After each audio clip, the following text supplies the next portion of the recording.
everyone, welcome to Premium Learnings. My name is Neha, and in this lesson we are going to discuss about time complexity in data structure. Do you know lots of students get confused while understanding the concept of time complexity. So I'm going to teach you in such a way or with the very simple example so you can get it easily or you can understand in a better way. Okay, so let's start. Subscribe Premium Learnings YouTube channel and click the bell icon to receive updates about videos for your career growth. So time complexity क्या होती है actually में? See, time complexity ना actually time taken by algorithm to execute each set of instruction. मतलब एक time कोई भी हम एल्गोरिदम यदि लिखते हैं, सी हियर हमने कुछ यदि एल्गोरिदम लिखा है, ओके, तो उसको एग्जीक्यूट करने में, उसकी हर एक सेट को एग्जीक्यूट करने में कितना टाइम लग रहा है वो हमें निकालना होता है टाइम कॉम्प्लेक्सिटी में. अच्छा, तो जैसे ही मैंने ये चीज़ बताई है तो मुझे लगता है कि बहुत लोग कंफ्यूज हो गए होंगे कि मैम आखिर में टाइम कॉम्प्लेक्सिटी हम कैसे निकाल सकते हैं. तो यदि टाइम कॉम्प्लेक्सिटी यदि एल्गोरिदम की निकालनी है तो वो किस रिस्पेक्ट में निकलेगी, क्या फैक्टर्स हो सकते हैं, और यदि एल्गोरिदम है यदि उसकी टाइम कॉम्प्लेक्सिटी निकालेंगे तो फिर प्रोग्राम क्या होता है और प्रोग्राम की टाइम कॉम्प्लेक्सिटी क्या होती है ना. ये दोनों एक्चुअली में डिफरेंट चीज़ें हैं. तो हम पहले समझते हैं कि एल्गोरिदम क्या होता है. तो एल्गोरिदम ना कुछ इस तरीके से होता है, ठीक है, जिसमें हम डिपिक्ट करते हैं कि मतलब हम डिज़ाइन करते हैं कि हम हमारा प्रोग्राम कैसे लिखने वाले हैं. तो यहाँ पर मैंने एडिशन का एक एल्गोरिदम लिया है, ओके, नाउ एक प्रोग्राम लिया है मैंने जो मेरी एल्गोरिदम है उस पर बेस्ड है. मेरा जो प्रोग्राम है वो मेरी एल्गोरिदम पर बेस्ड है. मतलब जो डिज़ाइनर ने या एल्गोरिदम राइटर ने जो एल्गोरिदम लिखा है उसको देखकर ये प्रोग्राम बनाया है, ठीक है. तो अब हमें समझना है कि टाइम कॉम्प्लेक्सिटी जो हम निकाल रहे हैं वो हम अभी एल्गोरिदम की निकाल रहे हैं, ठीक है. तो एल्गोरिदम पर आप सोच रहे हो कि कहीं रन तो होता नहीं, फिर हमें कैसे पता चलेगा कि इसकी टाइम कॉम्प्लेक्सिटी क्या है. या फिर मुझे पता है कि बहुत सारे स्टूडेंट ने पूछा है कई बार कि मैम यदि छोटा प्रोग्राम है तो क्या उसकी टाइम कॉम्प्लेक्सिटी नहीं होगी. जैसे सपोज एक मैंने प्रोग्राम बनाया है हेलो वर्ल्ड का, ठीक है, सपोज एक प्रोग्राम है हेलो वर्ल्ड ही प्रिंट करता है जो, तो क्या इसकी टाइम कॉम्प्लेक्सिटी नहीं होगी. या बहुत लेंदी जो प्रोग्राम्स होते हैं इसे उनकी टाइम कॉम्प्लेक्सिटी होती है.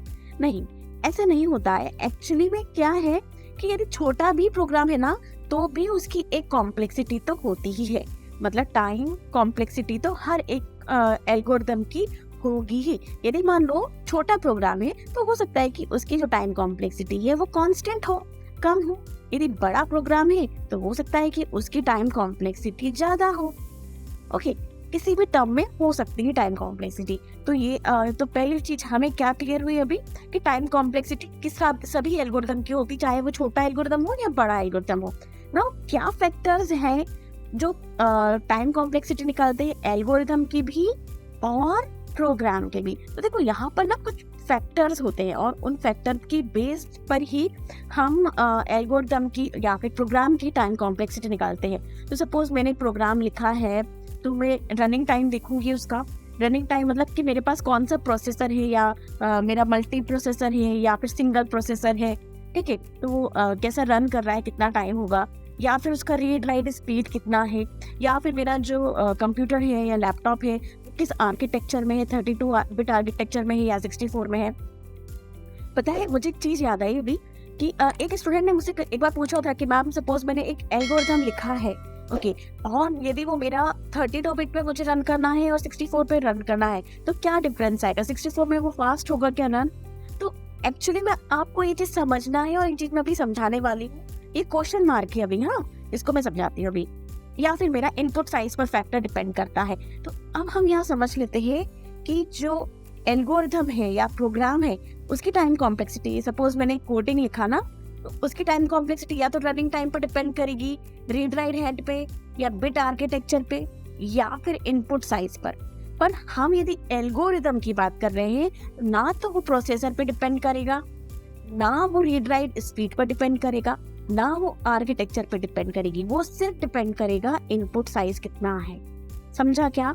मतलब प्रोग्राम यदि हमें लिखना है तो हम किसी इंटरफेस पे या फ्रेमवर्क पे उसको एग्जीक्यूट करेंगे प्रोग्राम को, जो कोडिंग वाला होता है ना, C++ का प्रोग्राम, वो हम एग्जीक्यूट करते हैं। तो वो देखा जाता है कि कौन सा प्रोसेसर है, या सिंगल प्रोसेसर है या मल्टी प्रोसेसर है, कि रीड राइट हेड है, कि कौन सा बिट का प्रोसेसर। तो मेरे जो स्टूडेंट ने पूछा था वो उसने एक्चुअली में ये पूछ लिया था कि प्रोसेसर पे यदि वो डिपेंड करेगा मेरा एल्गोरिथम तो कैसा होगा। तो मैंने बताया उसको कि बेटा, जो मेरा एल्गोरिथम है वो प्रोसेसर पर डिपेंड करता ही नहीं है, प्रोसेसर पर डिपेंड नहीं करता है, या फिर 32, 40, 664 बिट पर बिल्कुल भी डिपेंड नहीं करता है मेरा जो क्या एल्गोरिथम है। एल्गोरिथम सिर्फ इनपुट साइज पर डिपेंड करती है। Are you getting my point? कि अभी यदि आपको समझना आ रहा होगा तो ये बहुत अच्छा कॉन्सेप्ट आपने सीखा होगा कि मतलब मैंने जो एल्गोरिथम है वो क्या है, सेट ऑफ इंस्ट्रक्शन है। कहीं भी लिख सकती हूँ मैं, MS वर्ड पे लिख सकती हूँ, तो मेरा फिर वो कोई सा भी ऑपरेटिंग सिस्टम हो या फिर कोई सा भी प्रोसेसर हो, कोई सा भी आर्किटेक्चर हो, तो उस पर क्या इस पर क्या इफेक्ट आएगा ना, कुछ भी नहीं आएगा।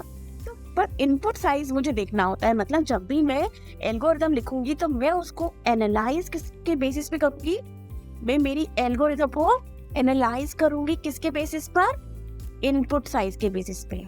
मतलब सपोज अभी मैंने एक प्रोग्राम बनाया है और यदि ओवर अ टाइम मुझे लगा कि मैं उसके इनपुट को बढ़ा रही हूँ तो उसको एग्जीक्यूट होने में टाइम ज्यादा लगेगा, तो मुझे वो चीज नहीं करनी है। हम इनपुट साइज के कंसर्न में ही सारी चीजों को ऑब्जर्व करते हैं। तो ना, अब हम ये चीज समझ लेते हैं कि ये आखिर में चीजें कैसे सॉल्व होती हैं। ओके, तो मतलब यहाँ पर क्या है, we are interested in the rate of growth over time with respect to the inputs taken during the program execution. मतलब मुझे कुछ और नहीं चाहिए, सिर्फ इनपुट्स पर मुझे ध्यान देना है। तो it is always better to select the most efficient algorithm when a simple problem can be solved with different methods, है ना। सपोज यहाँ देखो एक छोटा सा प्रोग्राम में ये मैंने डायग्राम लिया है कि सपोज मैंने फ्रीजर से निकाल के भी वही कंटेनर रखा है, सेम कंटेनर था मेरे पास 2, मैंने उसको डायरेक्टली माइक्रोवेव कर दिया और या फिर मैंने उसको फ्रीजर में रखा और फिर गर्म किया, तो कितना टाइम लग गया, है ना। तो मतलब हमें प्रोग्राम को ना सिंपल वे में एग्जीक्यूट करना है, कॉम्प्लेक्स में नहीं लेकर जाना है।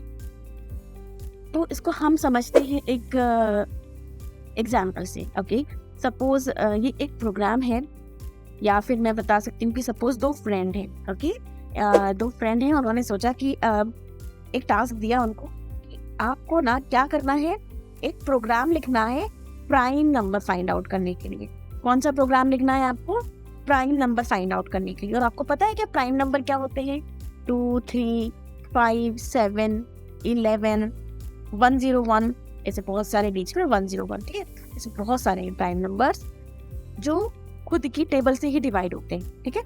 नाउ एक स्टूडेंट ने लिखा एल्गोरिथम प्राइम नंबर का ये वाला, और सपोज यही टास्क यदि बोला हमने एक और स्टूडेंट को लिखने के लिए, तो उसने लिखा ये वाला एल्गोरिथम। नाउ कौन सा एल्गोरिथम ज्यादा अच्छा है? देखिए मैं आपको बता देती हूँ, हमें ये सीखना नहीं है कि ये लिखा कैसे, ये प्राइम नंबर का, ये दोनों करेक्ट है। जब भी एग्जीक्यूट होंगे तो दोनों एग्जीक्यूट होंगे। पर मैं आपको बता दूं कि ये वाली जो एल्गोरिथम है ना, ये मोस्ट एफिशिएंट है। क्यों है वो भी मैं समझाती हूँ। हमें ज्यादा डिटेल में नहीं जाना है कि ये कैसे ये लिखा है, क्या लिखा है, आपको नहीं समझना है, ये हम बाद में समझेंगे अच्छे से ना।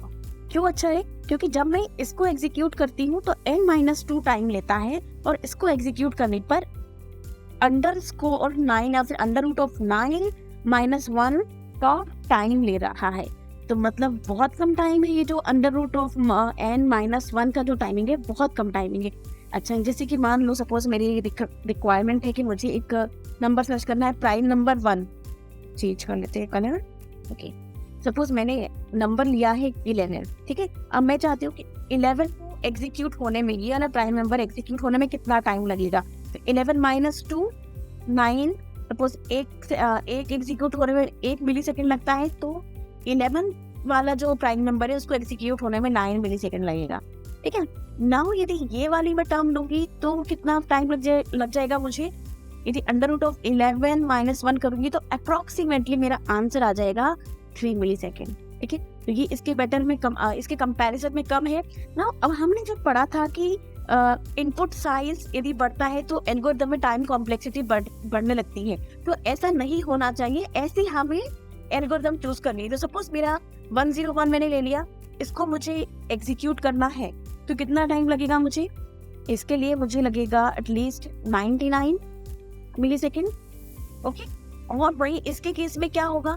अंडर रूट ऑफ 101 माइनस 1 मतलब कुछ अप्रॉक्सीमेट मुझे 9 मिली सेकेंड लगेगा। मतलब ये और ये इतना ज़्यादा डिफरेंस आ गया यहाँ पर, करेक्ट ना? और ऐसे ही यदि मान लो इनपुट साइज मेरा बढ़ता गया जैसे 100013 ऐसा कुछ साइज आ गया, तो कितना ज़्यादा टाइम लगेगा? और इसमें थोड़ा कम लगेगा, है ना? इसमें इसके कंपैरिजन में कम लगेगा, इसमें ज़्यादा लगेगा। तो मतलब ये इनपुट साइज यदि मेरा बढ़ रहा है तो मेरी एल्गोरिदम का जो टाइम कॉम्प्लेक्सिटी है वो भी बढ़ता जाएगा। और इसके केस में हो सकता है कि एक चीज को फाइंड आउट करने के लिए 115 दिन या 365 दिन भी लग जाए एग्जीक्यूट होते होते, पर यहाँ ऐसा नहीं होगा। ये मिली सेकेंड या कुछ आवर्स में मुझे आंसर दे देगा ये वाला एल्गोरिदम। तो अब आप बताइए, यदि आप एक प्रोग्रामर है, ओके, और या फिर आप एक मैनेजर है, तो आप किस प्रोग्राम को अप्रूव करेंगे? ऑफ कोर्स ये वाला प्रोग्राम अप्रूव करेंगे, क्योंकि मैंने यहाँ देखो सिंपली एक ये n-2 हम लोग निकालते हैं। एक्चुअली मैं आपको सिखाऊंगी नेक्स्ट वीडियोस में टाइम कॉम्प्लेक्सिटी कैसे निकालते हैं। तो यदि एक प्रोग्रामर यदि इस फॉर्मूले से करके एनालाइज कर लेता है कि टाइम कितना लगेगा, उसके बेसिस पे हम यदि एल्गोरिथम सिलेक्ट करते हैं, तो ये होती है एक्चुअली में टाइम कॉम्प्लेक्सिटी निकालना। और हम फाइंड आउट कर लेते हैं कि हमारी जो बेटर एल्गोरिथम है वो कौन सी सारी एल्गोरिथम्स में से। Are you getting my point? I think clear हुआ होगा आपको ये वाला कॉन्सेप्ट कि टाइम कॉम्प्लेक्सिटी क्या होती है और हम उसको कैसे फाइंड आउट करते हैं ना। सपोज मेरे पास ना एक एग्जांपल है, जैसे कि एक एग्जांपल से और मैं समझा देती हूँ, जिन्हें नहीं समझ में अच्छे से आया होगा। सपोज मैंने एक प्रोग्राम लिया है, ये क्या कर रहा है, ये मुझे ना टेबल प्रिंट करके दे रहा है। जैसे 2 का टेबल था 2 4 6 8 टेबल प्रिंट करके दे रहा है। तो यहाँ समझना, सपोज हर एक जो मेरी वैल्यू है, हर एक स्टेटमेंट मेरा 1 सेकंड ले रहा है एग्जीक्यूट होने में। सपोज इसको 1 सेकंड लग रहा है, इसको 1 सेकंड लग रहा है एग्जीक्यूट होने में, इसको 1 सेकंड लग रहा है।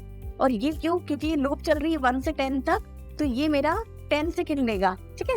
और ये क्योंकि एक मेरा मतलब एक फॉल्स कंडीशन के लिए भी तो एग्जीक्यूट होगा ना, इसलिए 10 सेकंड लेगा ये, ठीक है ना। ये मेरा जो है ये 10 सेकंड लेगा, क्यों लेगा? क्योंकि ये लूप के अंदर आ गया, ये भी मेरा लूप के अंदर आया है, तो ये भी 10 सेकंड लेगा। तो टोटल कितने सेकंड्स हो गए? 33, मतलब अप्रोक्स 33 ये सेकंड्स मेरा ये वाला प्रोग्राम रन होने के लिए लेगा। सपोज मैंने इसकी एल्गोरिथम लिखी इस फॉर्मेट में, ठीक है, इसके लिए एक एल्गोरिथम लिखी, ये यहाँ ध्यान रखना 33 सेकंड इसको लेने वाला है। सपोज मेरे पास एक और प्रोग्राम है, और आप ही बताना कि यदि आप प्रोग्रामर होते या फिर आप एनालाइज करने वाले होते तो आप क्या चूज करते। सेम प्रोग्राम यहाँ पर लिखा है, ये भी टेबल ही प्रिंट कर रहा है, ठीक है ना। अब हम इसमें कुछ टाइम कैलकुलेट करते हैं। यहाँ ये 1 सेकंड लेगा, ये भी 1 सेकंड लेगा, ये भी 1 सेकंड लेगा, ये 10 सेकंड लेगा। नाउ क्या किया यहाँ पर, डिफरेंट क्या आ गया? अब मुझे ना यहाँ पर ये जे मैंने यहाँ नहीं डिक्लेयर करना है, अब मैंने जे का कर दिया, यहाँ डिक्लेयर कर दिया, ठीक है। बस उस वाली एल्गोरिथम में क्या था, जे हमने यहाँ डिक्लेयर किया था, और इस एल्गोरिथम में हमने क्या कर दिया, जे वहां नहीं डिक्लेयर करके यहाँ कर दिया। तो ये ना जे जितनी बार भी लूप एग्जीक्यूट होगी उतनी बार जे भी एग्जीक्यूट हो जाएगा, है ना। यहाँ पर गड़बड़ होगी, मतलब ये 10 सेकंड ये भी ले लेगा, ये भी 10 सेकंड लेगा। तो नाउ यहाँ पर कितना हो गया, ये 43 सेकंड हो गया, जस्ट एक मिस्टेक के कारण कि मैंने जो इंटीजर जे है वो यहाँ डिक्लेयर कर दिया। एग्जीक्यूट दोनों होंगे, तो हमें यहाँ चूज करना है कि हमारी कौन सी एल्गोरिथम अच्छी है, जिसमें हमारी टाइम, हमारे जो एल्गोरिथम को रन होने के लिए जो टाइम लग रहा है वो बहुत ज्यादा ना लगे। आई थिंक ये आपको अभी कॉन्सेप्ट अच्छे से समझ में आ गया होगा टाइम कॉम्प्लेक्सिटी का। हमने आज समझा कि टाइम कॉम्प्लेक्सिटी क्या होती है, एल्गोरिथम में या प्रोग्राम में टाइम कॉम्प्लेक्सिटी हम कैसे निकालते हैं, टाइम कॉम्प्लेक्सिटी का किस फैक्टर पे एक्चुअली डिपेंड करती है, हमने ये भी समझा। तो आई थिंक आपको अच्छे से समझ में आया होगा। और टाइम कॉम्प्लेक्सिटी एक्चुअली मैंने आपको बहुत ईजीएस्ट वे में समझाने की कोशिश की है। तो if you really like my video, please do like, comment and subscribe. Thank you for watching premium learnings. See you in next video.